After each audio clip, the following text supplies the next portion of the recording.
Today gathering is an opportunity for us to pre-celebrate World Water Day, which is going to be celebrated this Saturday. It's an annual event, and it's a special day for us to really think about the opportunity we have to have access to fresh water.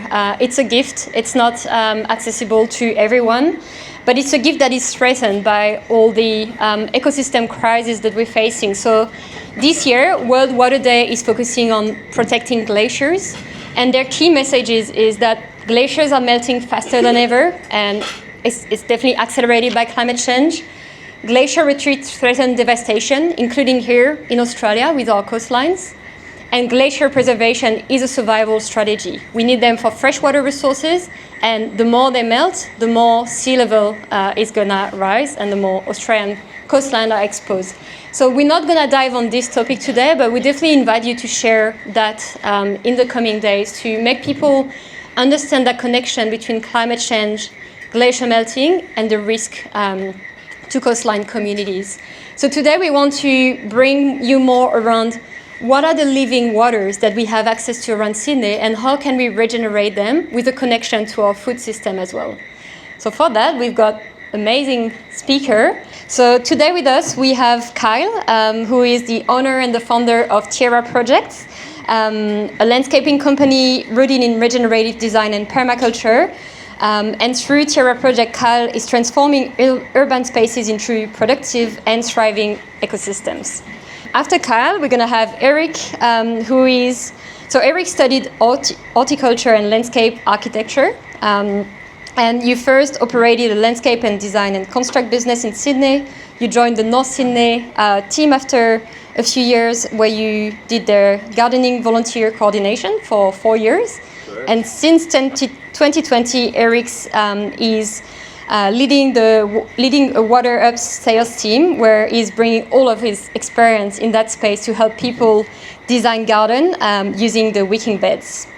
We will also have Jason from the Cooks River Alliance. So you describe yourself as a storyteller, a science communicator, and a urban river enthusiast. And you're bringing all of that at the Cooks River Alliance to facilitate the collaboration between the community, between governments and councils to regenerate one of the sickest urban river in Australia. And we'll finish with Colin, who is the founder of Blue Green Australia, which seeks to mitigate the impact of climate change on urban landscape. But you're also a PhD student in urbanism, and you have an MBA in environmental sustainability. So we definitely have really big minds with us today. We also want to acknowledge that we don't have women speaking today, but I'm sure those formats have in them the women's spirits as well. So just want to acknowledge that. We'll try our best. Yeah. So we're a bit over time, so we're just gonna move quick, like speaker from speaker, and maybe what I suggest is we keep all the questions for the end, so we make sure we have the time for everyone to share their question. But over to you, Kyle. Do you want to introduce you? Shall I take this? Yeah. Hi everyone. Thanks guys. Yeah, look, I do, from my deep interest in just making the world a better place, probably like all of you here, I sort of got into permaculture, all sustainable things. Being a very hands-on person, I just had to figure out how to do things hands-on, and through that sort of got into trade. So doing carpentry first, and then found landscaping. Is like, wow, this fits perfect, There's less regulations, and we can just do cool stuff in people's backyards. I originally didn't have any slides, but put some together last minute of this one sort of demonstration site, just to show what we can do in suburban spaces, probably also in urban spaces. This one has the luxury of being about 1,000 square meters, so there's a lot we could do. It helped also working with a really proactive, awesome client here. So when she contacted me, she had actually already removed this pool in the backyard that was just taking up the whole space. Their kids are grown up, so, and she was into gardening, so it's time to move on. It is a great story of water, because you move from this sort of chlorine, salty water that, serves a purpose, but we definitely work water in it. It works water in a different way now. So yeah, we can move to the next slide. So yeah, well, when we started, she had a permaculture design done by another friend and colleague, Laurie, of Grow, Gather, Graze. So we've got 4 big raised garden beds here, which did get fitted with Eric's awesome wicking products there from Water Ups. This is like a little stand for a chicken coop. She was a bit concerned of this being a sort of area that would get a bit boggy and whatnot. Yeah, and we can move to the next. So after getting all that in, we then did sort of 3 rows of little swale systems, which is a bit of a panacea in permaculture, and I'm seeing how it has its places and uses, but maybe not everywhere. So I think be careful where we apply swales. Do you want to give a short introduction? Yeah. So a swale is essentially a ditch that's dug on contour. So if you would imagine like a hill slope, you're picking one point in the slope and you're measuring out along in either direction on that same level. So as water obviously moves with gravity, it's always going to move with the force of gravity down hills. But if it hits a ditch that's running perpendicular to gravity on a level, it can then spread out and have a chance to infiltrate. This can also be done with terracing, which is somewhat of a similar system. And also just a massive shout out to just soil, healthy, biologically active soil, full of mycelium, full of, that whole micro web of life. Yes, I think that, with or without swales or any sort of contour earthworks, like that's going to do so much in getting water into the soil. Really, that's the name of the game on sort of upper slopes. I'm looking forward to hearing from Colin and Jason about what we can do in sort of estuary, wetland and river systems, but anywhere on dry land and upper slopes, we really just want to slow and catch that water before sending it away. Recharge those, the water tables and the aquifers. Swales is one way of doing that. So the way I do it is I dig this ditch, I actually then fill the ditch, use the ditch to create like a little berm. So you're actually doubling your topsoil, which is a great method in places that are scarce in topsoil.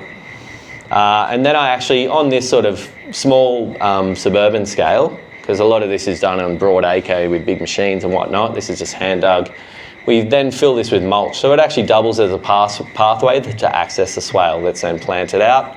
The overflows also double as a pathway between swales. So they're just no ditch, no berm is put there, no little slope. So when this one does eventually fill up with water, water can move down into the next, fill it up, down into the next, fill it up, and then to the neighbour's property. If there's any left, that's it. Ideally, we've caught most of it by then. This was in, I think that was in October or November of 2022. She had a bunch of plants in pots just itching to be planted. We can move to the next slide.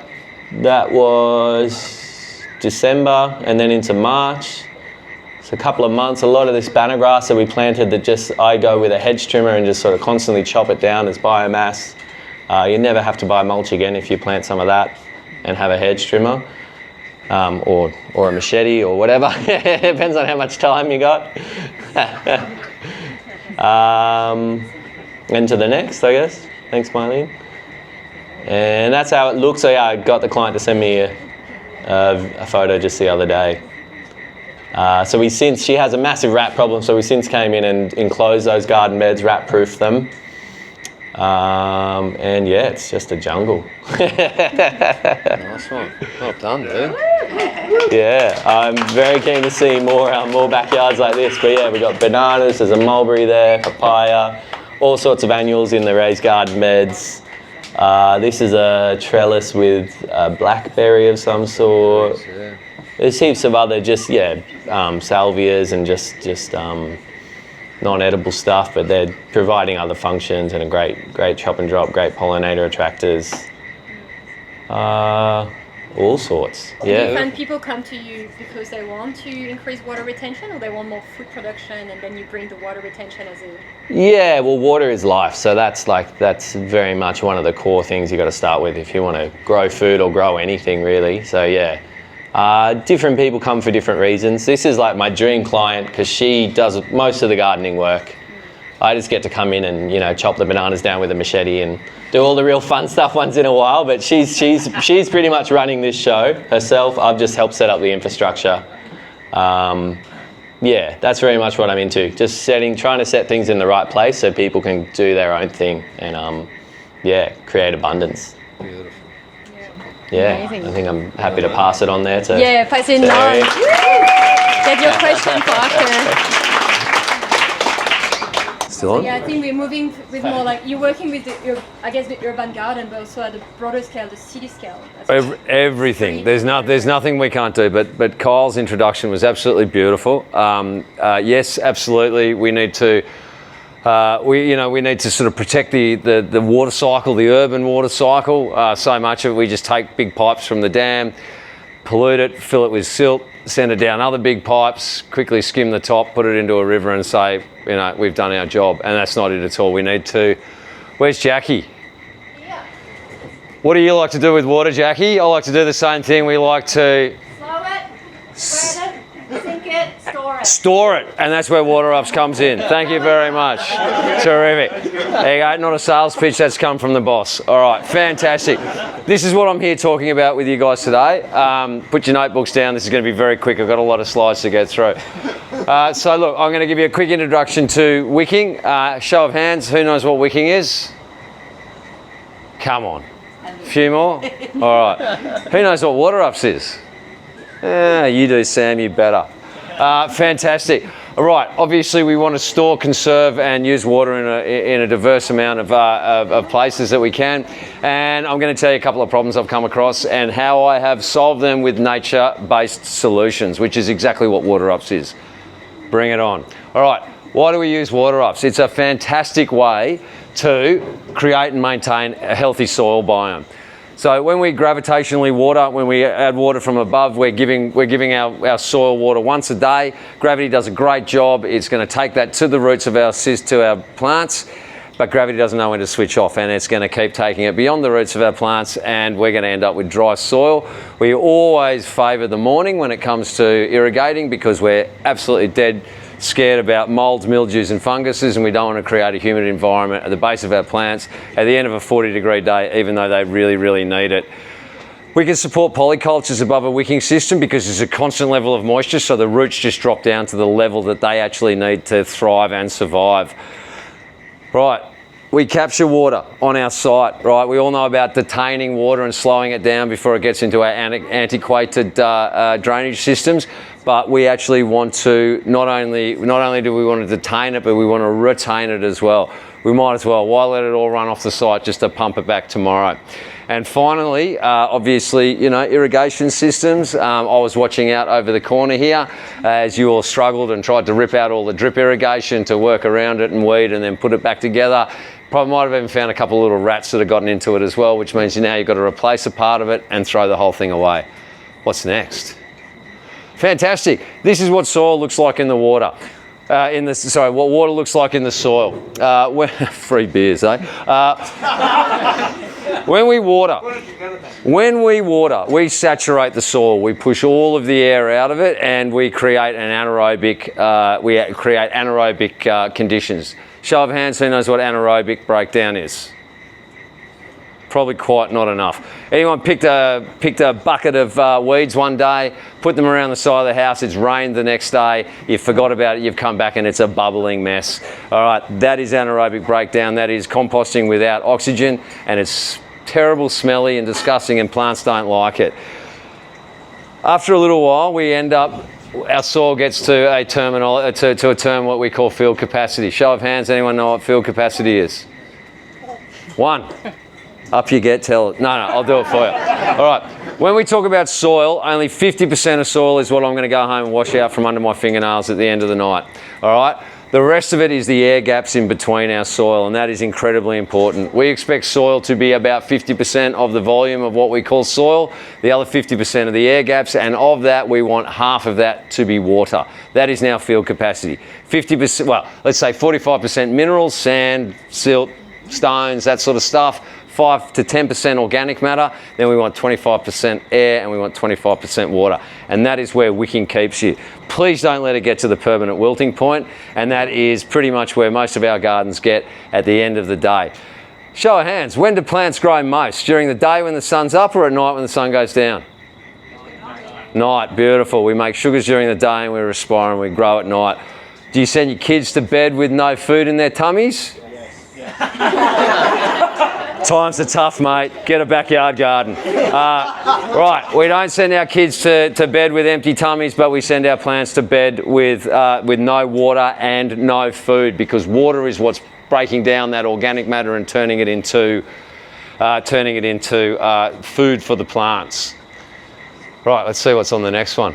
I've done lots of these, so I forget. Okay, what does water ups do? Water ups creates a fake riparian zone. We are actually creating a false water table. Has anyone ever driven through the country and seen this? Miles and miles of brown land, and in the middle is this beautiful little, almost rainforest looking thing.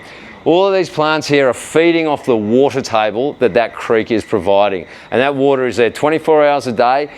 It doesn't come off on the weekends, and this is the result. And this little green band here is what Water Ups has replicated in every garden, every pot, every building, everywhere that you can imagine. There's some, there we go, there's some science in case you don't believe me. And Leonardo da Vinci was the first one to come up with it. You guys can Google that on the toilet later. Right, next. Types of wicking. Traditionally, wicking gardens have always been raised garden beds. So to all those who put up your hand, right, we're probably, we may be done in a bathtub, maybe we've used a bit of pond liner. Please don't use builder's plastic, it's not food safe. Then we filled it with some sort of scoria or stone. We need to support the soil so we don't have soil and water mixing. So that is what we call a closed system. So, and at Water Ups, we've made all this stuff up because we lead the market by a mile and no one else has come to the party yet. So, classic closed system, that's going to be your Veggie-Pod, Food Cube, all the other guys. The ground soil is severed by the reservoir, and the ground soil and the growing soil do not come in contact. At Water Ups, we've taken it one step further and we now have an open system. It's an in-ground system, and now this system is in the ground. It's not just looking after the soil above it, it's looking after the soil beside it and underneath it as well. Let's talk more about open systems. They sound exciting. Fantastic. Oh, actually, let's first talk about why Water Ups does it so well. So, we've done a lot of research, and whoever hasn't seen one of our wicking cells will go straight home and have a look at it. No, actually, we're going to give one away, aren't we? Fantastic. Someone's going to get a Water Ups planter at the end of today. And what we have found is that the more contact we have between the water and the soil, the more that we get affected by a terrible thing called the perched water table effect. And at Water Ups, we have found that 14% contact between the reservoir and the water and the soil is optimum to make sure that we get water coming up and not staying there. So, height of wicking, that's a big one. Look, we make our inlet pipes at 30 centimetres tall. That's a pretty good indication. You will wick up any soil on any day 30 to 35 centimetres. I could get water to wick up a whole metre, but it's not soil anymore. Now it's sand and cocoa peat and all sorts of stuff, and you're kind of adding lots of stuff. Right, let's see what else we've got. Are we getting through this in time? All right. So employing a wicking system in ground, you need to sort of understand a little bit about how water works in the ground. So yes, we get 30 centimetres of capillary rise above. We get about 15 centimetres to 20 centimetres either side. And then what we find is that we actually find that this water bubble actually sticks and comes around and holds underneath our in-ground systems as well. And if you go to the next slide, you'll see that we haven't called it yet. I'll tell you about that in a sec. Right, what we need to also think about is the size of a reservoir. Now, capillary rise is 30 centimetres. I've said that a few times. That's from the surface of the water. So if I've got a 30 centimetre deep reservoir because I think, I want to store heaps of water, I'm going to be cool. What happens is by the time that water gets to the very bottom of your reservoir, it might be penetrating the soil by only a centimetre or two. So water ups, we've arrived at 11.5 centimetres. That is our butter zone. That is the most amount of movement that we think is effective within the soil. And by having an 11.5 centimetre deep reservoir, we get very long, oh good, it does talk about this here. We get very long watering intervals. So we're filling our reservoirs up probably fortnightly in summer, monthly in autumn and spring, and I always say 6.5 weeks in winter because that's halfway through, but I don't know, maybe more. Right. This is also very dependent on what you're growing. So in my little square planter that I'm going to give away for the person who answers the best question, or has the best answer to one of my questions, I grow tomatoes in that every year. I put 2 tomato plants in it. The most I've ever pulled off at one stage was 20 kilos of tomatoes out of one planter. That's 50 litres of soil. And I'm burning through water in less than a week. But it's okay because I can see where it is. It's tomatoes. It's not being wasted. Right, and fruit growing trees as well. Oh, wait a minute. So we're talking a little bit here. So vegetable growing. We've actually got some of our in-ground wicking systems here in the ground. We are growing bed 10, is it, Sam? Whatever the furthest one out there, about the first half of it is. You'll see a slide soon showing how well our in-ground system works in the ground and how much extra growing space you can get from it. Like I said, you know, it doesn't just wick straight up, but it wicks out the side as well. So we've worked out exactly how far under the ground you have to put and how far apart you can put these things as well. And there's all the numbers there. Fruit tree growing. We've actually come out just recently. We've brought out, 18 months ago, we brought out a new product. We call it the tree reservoir. It's a single cell, holds 15 litres, and it goes very, very deep under the ground, and we grow trees on top of it. We've just finished an 18-month trial with the Western Sydney Airport Authority, and my boss wouldn't let me quote this number, but they put it in writing, so it's all there for you to see. We grew trees 5 to 8 times bigger on our system than without our system. So the trees grown normally ended up this big, and the trees from water ups grew this big. All right, so that's the beautiful thing, and that can very much instantly relate to fruit trees as well. As you can see here, we put them very deep in the soil. So I'll bring that 30 centimetres of capillary rise up again, and then I'll reference this 60 to 80 centimetres. I normally say 75, that's about halfway through.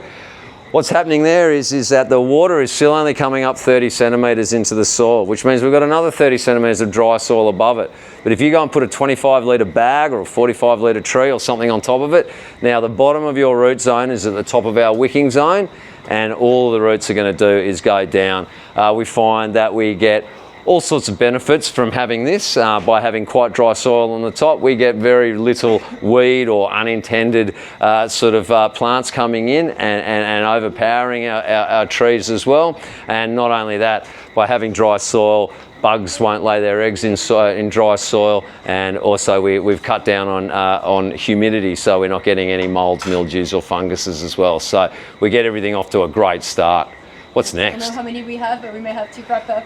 Right, this is what wicking does in open soil, like I talked about, up, out and around. Cool.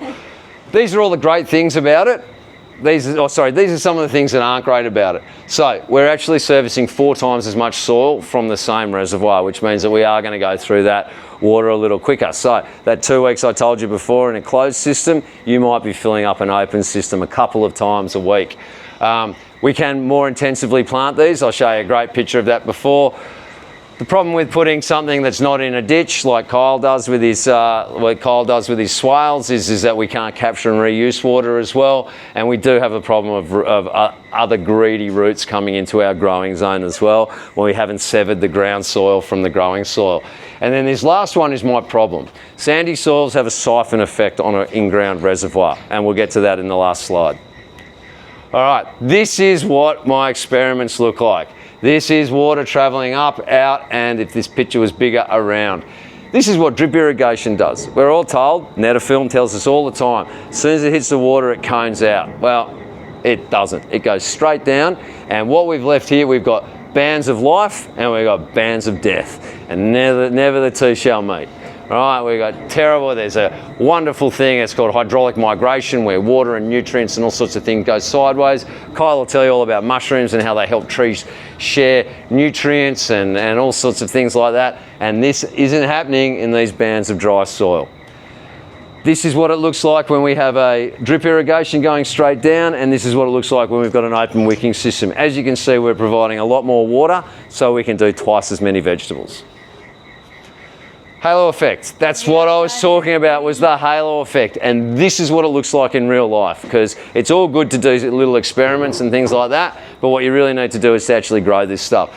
Here's one of our systems halfway down this big pipe here, and the whole point to this experiment was to show that water was not going to get down here to grow the lower plants. I use strawberries because they will survive even if you don't give them water, and they will go absolutely bananas when you do. And this is exactly what we get. There's my overflow pipe there. There's 10 centimetres under my reservoir, and underneath that they're lucky to be alive. Now, don't go to the next one. The next one's the secret. All right, so the siphon effect. We're doing a lot of work in the desert in the Middle East. We're helping to grow food in the desert. We're doing a lot of work in Western Australia. And both those places are really, really sandy. And what we find is that our halo effect turns into a siphon effect. So we get the up, we get the out, but then water starts to drag out of our system and it drains out very, very, very quickly. Show of hands, who's heard of the, what did I call it before? The perched water table effect. You want to tell everybody what that is? How about I show you a picture instead? Next slide. Perched water table, it's not as, all right. If this looked as good on this as it did on my computer, what you would see was this is a little band up the top and this is a silty sand, right? Something typical to what we're growing in. Underneath here is a coarser sand. Now, Grandma always told us to put little bits of broken up pot in the bottom of our pots when we plant them up because it helps with drainage. She was lying. She didn't know it. She just didn't have all the information. This is actually what happens. You would expect that this little droplet of water is now hitting an open, much more open sort of area, and it was going to drain straight down, but it doesn't. It gets scared. The perched water table effect shows us that water moves sideways. Now, you've all seen it at home. Who's left the kettle boiling and you've all come back to drips of water hanging underneath your top cupboards? Right? That is exactly what's happening. That is the adhesive nature of water sticking to the bottom of your cupboard and the cohesive nature of water holding onto itself, and it is defying gravity. And that is exactly what's happening here. Now, how do we stop that with water ups?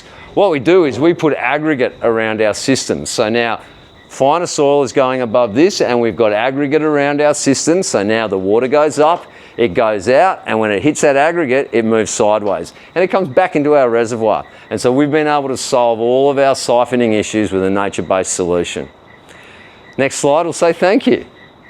Thank you.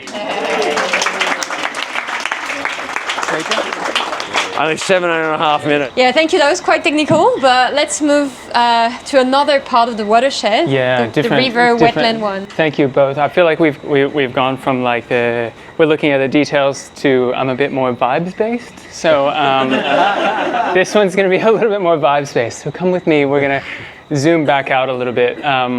Let's start with So we're looking at the Cooks River. So I work with the Cooks River Alliance, which is known as one of the, probably the sickest river in Australia, or the dirtiest river in Australia. Bo Miles called it the sickest river in Australia, and I'm coming for him. But I'm going to talk a little bit about the history of waterways, and Kyle will speak to this as well, about how waterways, some of the misinformation and kind of bad science really that have led us to really abuse our waterways, and the Cooks River is a really good example. But in order to talk about where we're going and talk about the positive things that are happening, I kind of got to give you some background. So do people know the Cooks River? Yeah, it's familiar to many people. That smelly thing in America. It runs from Yaguna. It comes up in a kind of like inconsequential way in Yaguna, and in the middle of Graff Park, in a suburban park. It's color bond all around it, all the way out to Botany Bay. Most of it looks like a drain, and I'll explain why. You can go to the next one. Obviously, you have to start with the pre-colonial history, because the mistakes started to be made with colonization. So the river that we now know as the Cooks was, first described by Captain Cook as a fine stream. These are this image on the left is an illustration done by someone. I don't know if they were on the Endeavour, but this is at the mouth of the Cooks, where Botany Bay is now. It was a thriving ecosystem, an important place for Gadigal, Wongal, Bidjigal people. Fishing, villages, interrelated communities, complex cultural systems existed, and a lot of that has been decimated. This person on the right, I don't know if anyone has seen this before, but this is Pimaway. Pimaway is probably one of the more notable kind of pre-colonial, post-colonial figures. He was a Bidjigal resistance fighter who speared a gamekeeper whose name I can't remember, James McIntyre. He speared a gamekeeper as colonial land management started to encroach on Bidjigal land, and then he fled and led for 10 years a guerrilla warfare up and down the Cooks River and then Georges River. So it's a significant waterway way before it was known as the sickest river in Australia. So that's important to establish. Can we go to the next one, please? This is an image of people swimming at Canterbury. I think it crops out the thing at the bottom, but people swimming and boating in Canterbury. So I wanted to talk about the kind of like patterns of development and land use, because that's really the overarching theme here. Land use and land abuse, really, and waterway abuse.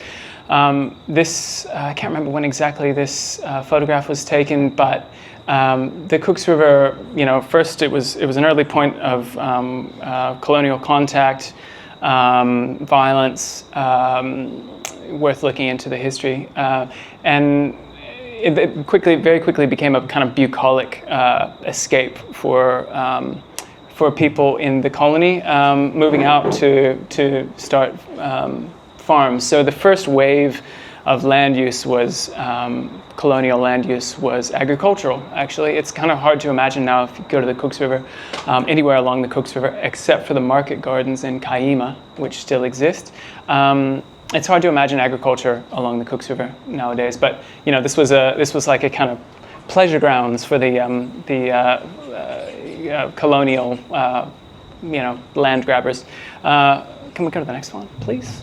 And then about late 1800s, so I titled this series How Waterways Made Us Suburban, I think I titled it. And I did that based on, there's a really great ecologist named Peter Ridgway who walked the length of the Cumberland Plain, mapping out the last remnant vegetation, native vegetation on the Cumberland Plain. And he gave this really great talk, which mine will pale in comparison, called How Wattle Made Us Working Class.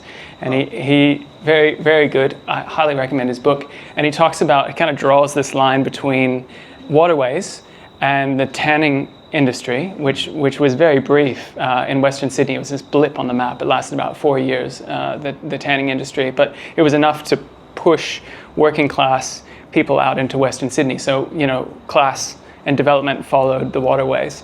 So this is what I'm trying to get at here as well, in a less subtle and creative way. But after this kind of bucolic pleasure grounds, Cooks River becomes this bucolic pleasure grounds. It becomes an industrial area because water is important for industry. So tanneries first, and then the sugar mill, which is still there. It's now very, very expensive apartments.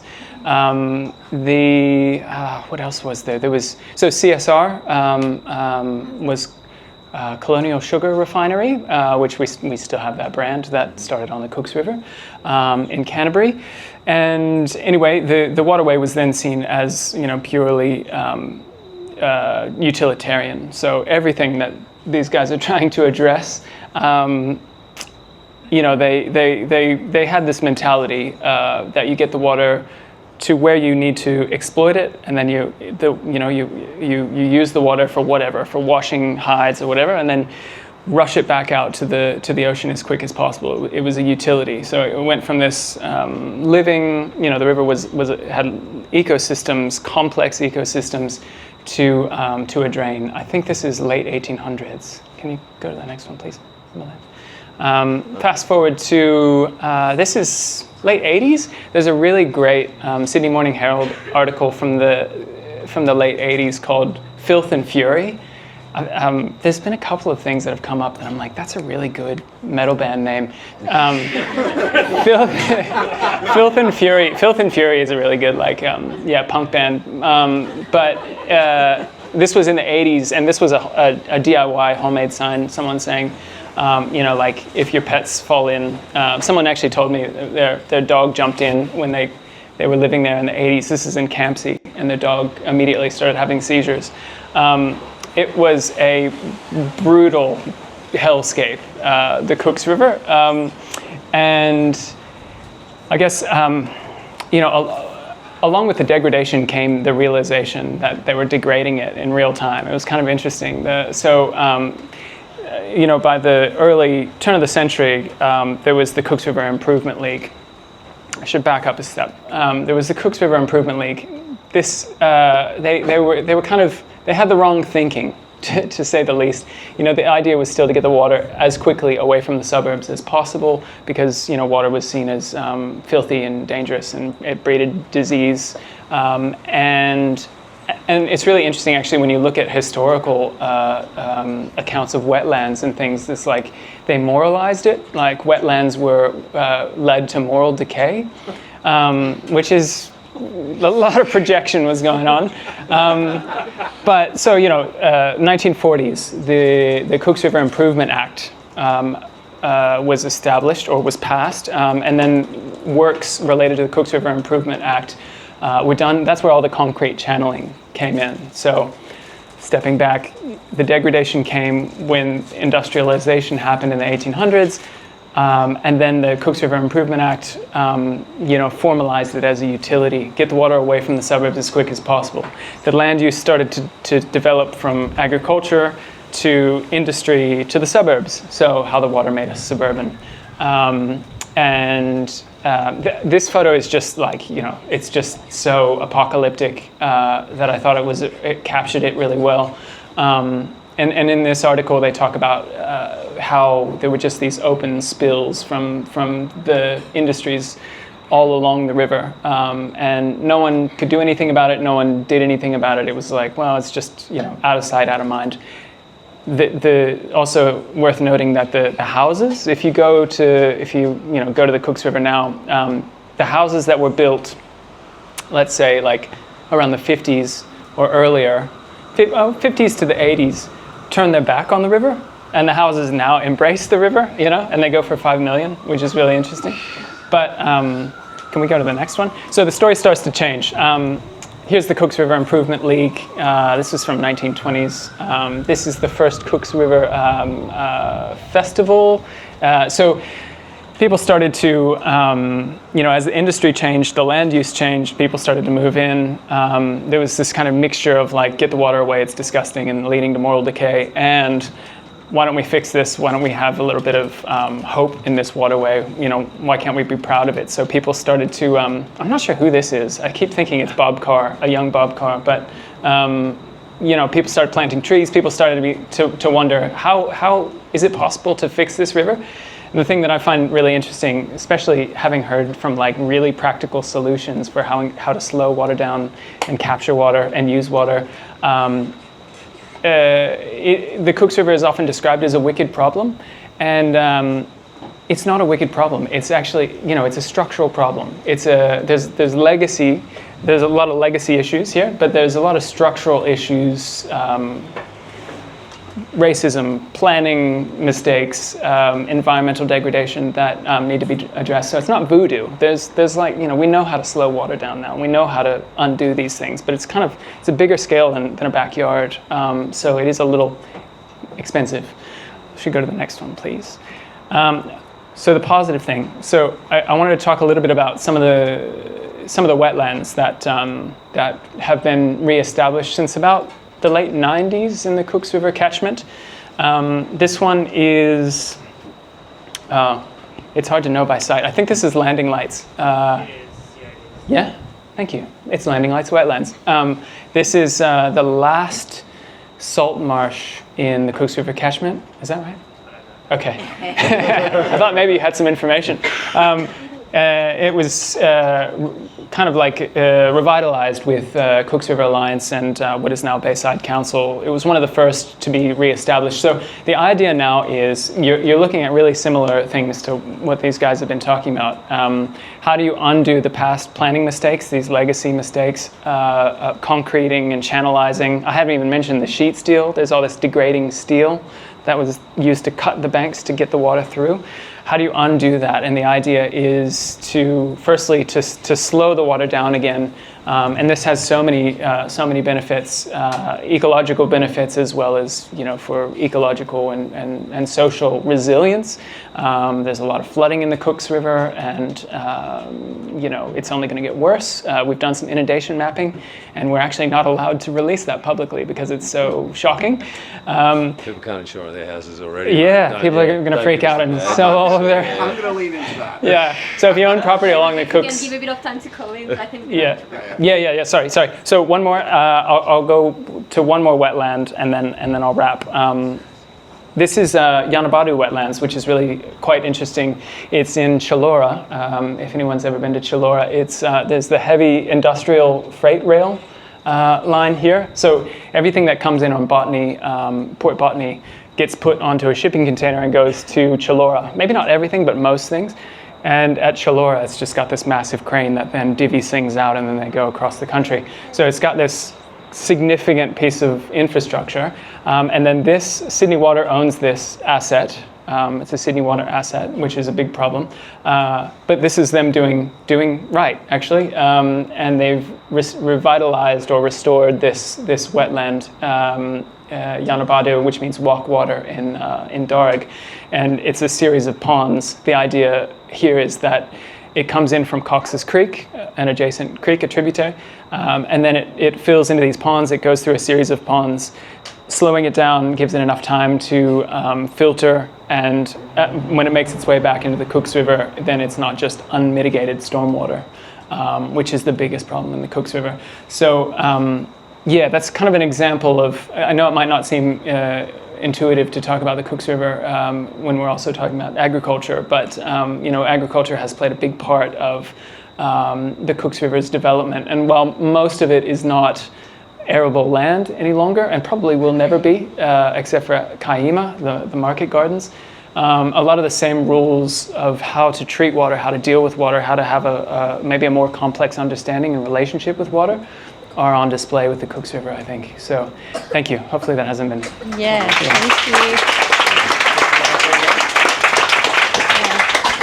Yeah, I'm going to jump much bigger in scale and much smaller at the same time. I'm going to talk about how urban farms and slowing water can save our city and your homes. So I'm going to be talking about this kind of weird forgotten place in Rushcutters Bay. So there's this weird little park. So Rushcutters Bay, it's one of the most popular tourism sites in New South Wales. Everybody kind of knows it. There is this weird little abandoned park here. Like, you don't know it's there. It's owned by Tahi. It's leased out to Sydney Grammar. No one ever uses it. And like, Google Maps shows the last time there were cars in there, but like, it's like this. It's just not used. It's an abandoned nothing piece of our city, and it's living on borrowed time. It is an incredible flood risk, and that's part of why it's there, why it's not being used. It will flood. It will go to the potential maximum flood. It will take out the 50 homes that surround it. It will destroy $400 million of property. It is not an if, it is a when. This could be next year. This could be the year after next, because water always wins. And this is a really funny map. So a good friend of mine, Robin, was doing a photo series actually on my land and myself about what do we do as like activists in nature tech. And he's like, well, what do you do as a PhD student? It's like, oh, I look at my computer a lot. He's like, well, what do you look at? Oh, I look at old maps a lot. He's like, oh, great, we'll go to the state library. And we found this old map. This is from 1812, looking at, this is one of the first really good colonial maps. And what's interesting about it is the flood risk is exactly the same. We haven't changed the flood mapping at all. Water will win. Water is coming, the water's just going to come back. The past of this being flooded wetland will be again. We will lose the whole area in red. We'll lose effectively all of Rushcutters. We'll lose all the heritage buildings. We'll lose the CYC. That is sometime in the next 20 years that we'll lose all of that. And we're going to lose all the houses and stuff behind it, because all of our sewage systems, all of our water systems were built about 130 years ago. They are absolutely not fit for purpose. This is true throughout the city, everywhere I've looked in the city. So I spent a lot of time in Haberfield looking at areas of the inner west. That area won't be there in 2050. Even some of the great work we've done in those areas, we're just building sandcastles against the coming storm. But it totally doesn't have to be like this. We can work at scale. We can use nature-based solutions. We can build amazing urban parks that also will protect our city. We can build large rain gardens. We can bring back the oyster reefs using community engagement. We can build floating wetlands and boardwalks. And it's not a choice of nature or housing. It can be nature and housing. And we can bring back great harbor pools. All of this stuff can be used to, mitigate these risks. And let's zoom in a bit. Okay, so let's zoom in on this one area here. Right where we are here, we could build a big area to collect water, a big bioretention basin, which is a really geeky way to say a pond. We can just build a pond. Sydney Water to date, and I'm not picking on Sydney Water, they spend $7 million a year maintaining the canal that's there. They spent $20 million designing a new canal only for communities to shout them down and shut them down with heritage. If we build a pond there, I'm pretty sure 3 guys in a tractor can pull that off in an afternoon. Building naturalized water systems, I'm exaggerating, it'll be 10 guys in 3 weeks, but naturalized water systems are super easy to build. They're super low cost. They stop being an asset. That's something that enrages me. Like, rivers, nature isn't an asset. You can't own it. You shouldn't own it. It's a common. It belongs to us. It is not the property of some government department. It's something we own in common. And if we bring these waterways back to commons, then hey, we can do things with them. And this is essentially the parkland, the farm right behind you, just laid lazily on the map there. And that parkland, that urban farm is doing some really interesting things. So if you've noticed as we're sitting here talking, do you hear all the frogs? Like, there is just the frog density here. Frogs are they're a keystone species. Wherever you hear frogs, you can actually sort of hear the healthy environment. Amphibians are some of the most toxic sensitive animals in our ecology. We know that this farm is actually being run in a pretty damn amazing way because I can hear the frogs. We can restore that kind of biodiversity with that urban farm. We can also protect, the school behind it. We can protect the river downstream. We can make this part of the harbor swimmable by the work we do right here. With very, very unsexy technology. I was going to say, does bonus points for everyone who recognizes where this is? Unfacetiously, I bet someone does. This is the Narara Eco Village, where those guys are in an afternoon basically knocked out this bioretention pond. Unsexy technology that's incredibly powerful. So sexy. I mean, for us. And it's doing a whole bunch of different things. So it's capturing the water, it's slowing the water, and it's allowing the nutrient load in the water to sort of be consumed by the microalgae and the, the little wee critters that are sitting there eating it. It's also letting the water seep into the subsoil. One of the interesting factors of this is that's a major way of reducing bushfire risk. Bushfire risk in areas with high subsoil hydration is considerably lower. It also cools. There's a great project in Singapore called Gardens on the Bay. It has cooled the adjacent city around it by 4 to 6 degrees on a hot day. These do a lot of work. And then the urban farms themselves can do a lot of work. Not only can you, eat the vegetables and entertain and build community like we're doing here, we can make these the first to flood. So I talked about how in Rush Cutters we're going to lose 150 homes and $400 million of property. Why don't we just work out where we want the flood to go, mitigate, and the water is going to win. Let's pick where the water wins. Let's pick that we're going to let this farm flood. If we get the potential maximum flood, we get the catastrophic flooding event, okay, a couple rakes and baskets are going to get swept into the harbor. But those homes and houses and businesses won't get destroyed. It's really easy to rebuild this after a flood. In fact, it's arguably a flood is pretty good for an urban garden. And this isn't a freak event. This isn't this one weird little spot in Rush Cutters. There's 25 more of them around Sydney. There's several great sites that map pixelized terribly. There's great sites in Merrickville, up and down the Cook's River. Weird little abandoned plots with fences around them. You're like, what is there? And there might be a tent from someone rough sleeping. There's spots in North Sydney, there's spots in Canada Bay and Iron Cove. We could do this at scale. If there was 25 more of these around the city, this would save literally billions of dollars in property. And saving billions of dollars of property, doing 25 of these won't cost much more than $1 billion. In fact, it'll cost considerably less than $1 billion. And it'll protect all our homes. And that is it. That is a donut. Back to the donuters. Thank you. Yeah, thank you everyone. We want to wrap up and let the farm go to bed as well. And if you want to continue this discussion, you can join our WhatsApp, Regen Food Chat. We're sharing some stories, some events to visit farms, just some inspiration to continue the conversation. And we're hoping to have some events coming up in the future again at the farm. So check it out and follow Regen Sydney and Pocket City Farm. And thank you again for our lovely speakers. Thank you. You want to finish with the...